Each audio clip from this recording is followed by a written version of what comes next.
We are going to move on to the suit of cups, and this is the first time we're going to be seeing an ace of cups. The ace is a new thing. Cups in the suit is your emotions. It's what you feel.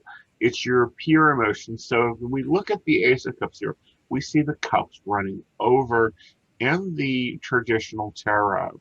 It's so full, it's just pouring out into the ocean, creating an ocean. When we look at the Gilded Tarot, we get even more of those emotions with the all-seeing eye being there and also the phases of the moon being there that isn't in the traditional. The important part here is understanding that it's that point when you have new emotions happening. Brand new, ain't felt that connection before, is that intoxicating emotional connection there, is when you see the Ace of Cups. This could also be a lot of passion. Now, if you get the cup upside down, it may be that you're not dealing with a lot of self-care. So I'm not teaching the reverse meaning here. I'm just saying that we're not looking at lack of self-care if your cup is empty. Moving on to the Two of Cups, this is that sickening stage in relationships where everyone is like, will you get a room? If someone steps in between you and your boyfriend, even to talk to one of them or girlfriend, you instantly feel like you are in the way, like there is a bond and a connection with that person. We see that a lot more in the Gilded Tarot, showing that connection between the two cups. In the traditional, we see them holding two cups almost in a ceremony. We see that the insignia above it is wrapping around things. We're looking at it being very much a connective bond and a connective situation. Again, this is the lesser arcana or the minor arcana's version of the Lovers. This is when they're just dating.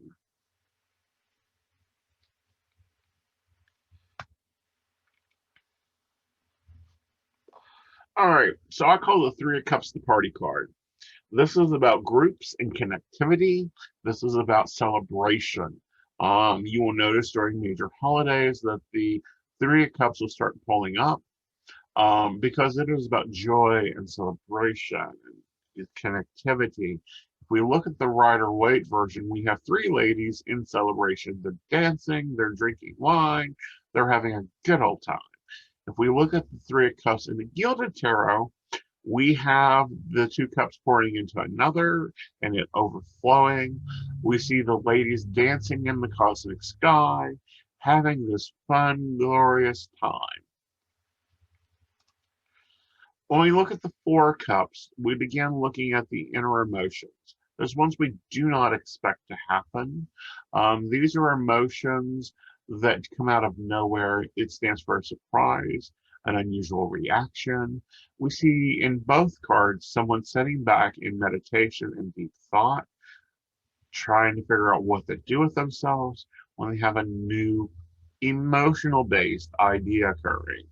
The other little piece here is you see the animals. Some decks have started incorporating like the mouse. We see in the Gilded Tarot, which talks about, is a very much a symbolism of things. But the important part to view here is the cloud in hand with the cup, as in it's coming from spirit, coming from the other side, coming from your connectivity. And also the tree, which talks about being rooted. Every emotion has a root. So you'll want to look at where those roots are leading you to. What's that stability there? Moving on, we have the Five of Cups. The Five of Cups in themselves talks about everything you don't have. Crying over spilled milk. As we see, Three of the Cups are the main focus in both decks, and they've been spilt. They've poured out into the ground. You've lost that emotions. What we do not look at a lot of times in this situation is what you still have. this will pop up, and here's an example. If you're going through a divorce, you will look at everything you're losing, including your mate. You will not see the growth you've made or the decision you've made with that, the home you're still holding on to, the life you have outside that relationship. And that's what the Five of Cups was talking about. Moving into the Six of Cups, we have innocence, pure, unadulterated child's innocence of emotions. If we look at the Six of Cups in the traditional, we have two people sharing a cup and playing, maybe a ring around the rosy with all the flowers there. And then we look at the Six of Cups in the gilded, we have two kids playing between the Six of Cups. Again, this is child's play, child's emotion, children emotions. I also call this the Keep It Simple card because it's just simple. It's a simple friendship, a simple bonding, a simple, non-complex situation.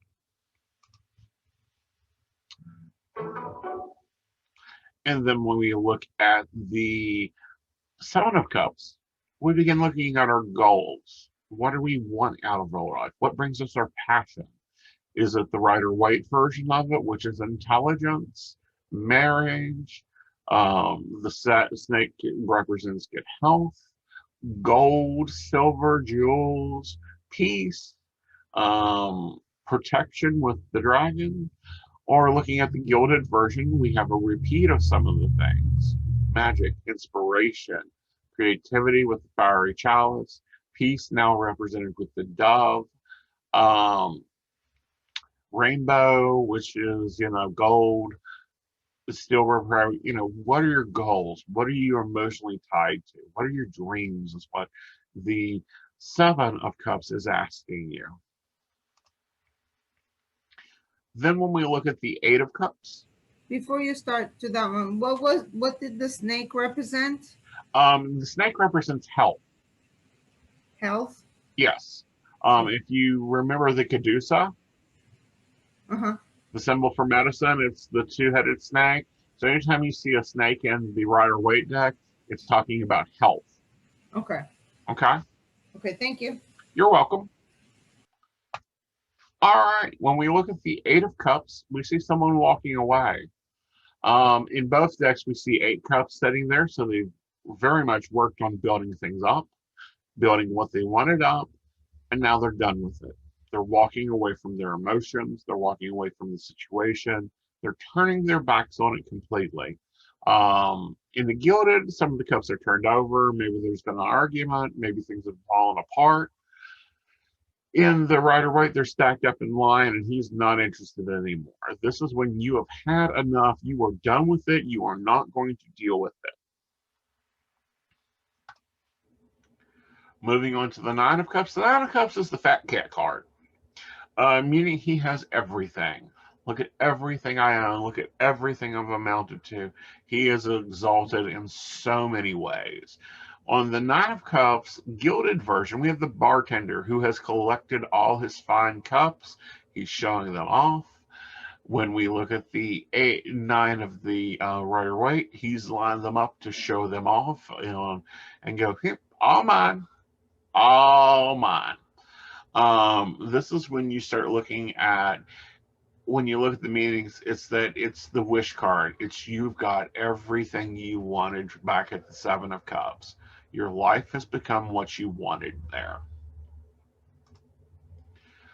Moving on to the Ten of Cups, we have homecoming.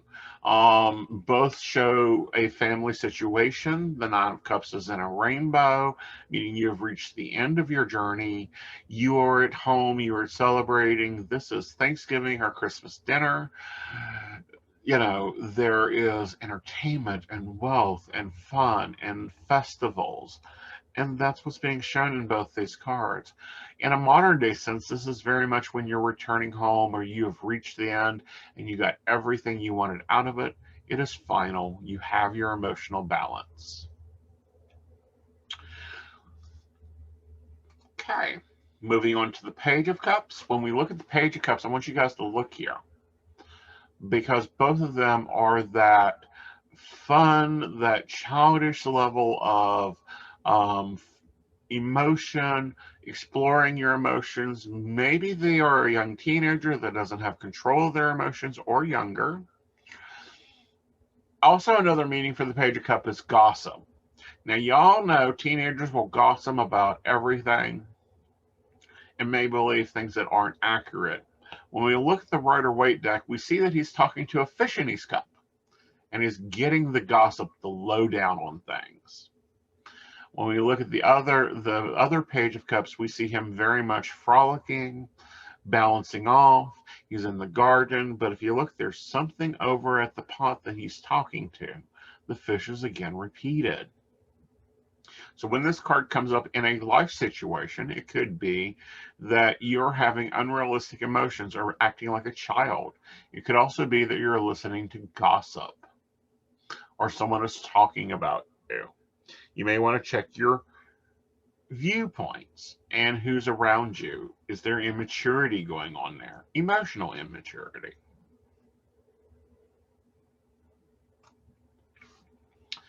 Moving into the Knight of Cups, we have one that's championing off. The Knight of Cups in themselves, both of them have the guilt. This is the story of the Holy Grail. He has found the Grail. He is riding to bring it home. It's that unbridled, unconnected passion, but this is more fiery. This is like, I am set to go get everything I want. I want the Holy Grail of life. As we see in the Rider-Waite deck, we see him crossing a river, which means he is leaving his old emotions behind and moving forward. We also see him being very, comfortably dressed in both things. He's in what I call parade nightwear, which is things that it wouldn't have worn into battle, but it looks nice when you're championing through home. And of course, he has his goal in hand. This pops up when, there isn't any changing what you want. There isn't any changing of what you do. You will do what you want. Very much that early 18 to 21-year-old with a lot of passion, with a lot of frivolity, with a lot of, I'm going to go do whatever I need. Moving into the Queen of Cups. When we look at the Queen of Cups, we see a lady either sitting on a throne in the Rider-Waite deck, looking at the water below her, or holding her cup and looking at the storm coming along in the Gilded deck. Both queens have that unresolved pain, that held on to emotions. She's very much the Queen of Hearts. She's very much that, not having, everyone has a story, but sometimes they have that locked in emotions that are just not to share with everyone. Uncontrolled passions. If we look at her faces, and on most decks, she looks very mournful. Some say that she is the widow queen or a queen very unhappy. When this appears up in a reading, there is some unresolved thing being held on to. Maybe it's unresolved anger. Maybe the King of Cups is an asshole. We don't know. Okay. Then we move on to the King of Cups. Now, the King of Cups in themselves is someone who is very balanced in his emotions. He's the opposite of the Queen of Cups. As we look at him in the Gilded Tarot, we see him as the diplomat king. He's there to make peace. Of course, he has his golden cup, but he also has Saturn behind him. So he's very much, well, this is what we have resolved. This is how we have it done. This is where things are. This is where I am emotionally. This is possibly a male that's either married or within the age of marriage, but he's very much the diplomat. He's very much aware of his emotions, where they are, how they are. In both, we see a scepter, which represents the right of rule. We see, of course, the cup of emotions.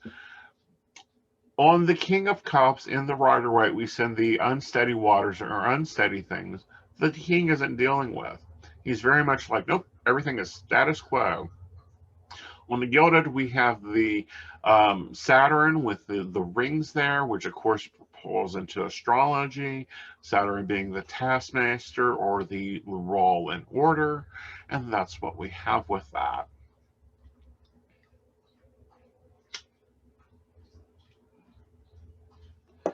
All right, so the quick and dirty of this is cups are emotions. From new emotions with the King of Cups to pure exalted joy at the Ten of Cups. We all know those people that are over emotional. That is where the court cards come into. Questions, pop ins, thoughts, ideas.